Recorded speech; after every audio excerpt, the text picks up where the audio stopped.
Hi friends, আশা করছি সকলে ভালো আছেন। তো আমি সুব্রত, সঙ্গে রয়েছে আপনাদের, আর আপনারা দেখছেন ইউটিউব চ্যানেল ক্রিয়েটিভ সুব্রত।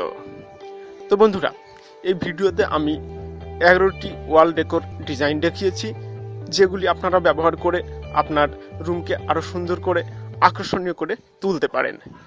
তো ভিডিওটি সম্পূর্ণ দেখার পর যদি ভালো লেগে থাকে একটি লাইক দেবেন এবং কমেন্টের মাধ্যমে আপনাদের মতামত অবশ্যই জানাবেন। ভালো লাগলে বন্ধুদের মাঝে শেয়ার করতে ভুলবেন না। আর যে সমস্ত বন্ধু নতুন তাদের বলবো আমার চ্যানেলটি ভিজিট করে দেখতে পারেন। আশা করছি এখান থেকে নতুন কিছু আরও ভালো আইডিয়া আপনি অবশ্যই পেয়ে যাবেন। আর যদি পেয়ে যান, চ্যানেলটিকে কিন্তু সাবস্ক্রাইব করতে ভুলবেন না। আর সাবস্ক্রাইব করতে হলে লাল অক্ষরে লেখা সাবস্ক্রাইব বাটনে ক্লিক করে পাশের বেল আইকনে জাস্ট একটু ক্লিক করে দেবেন। তো বন্ধুরা, আবার আসবো নতুন কিছু আইডিয়ার সঙ্গে।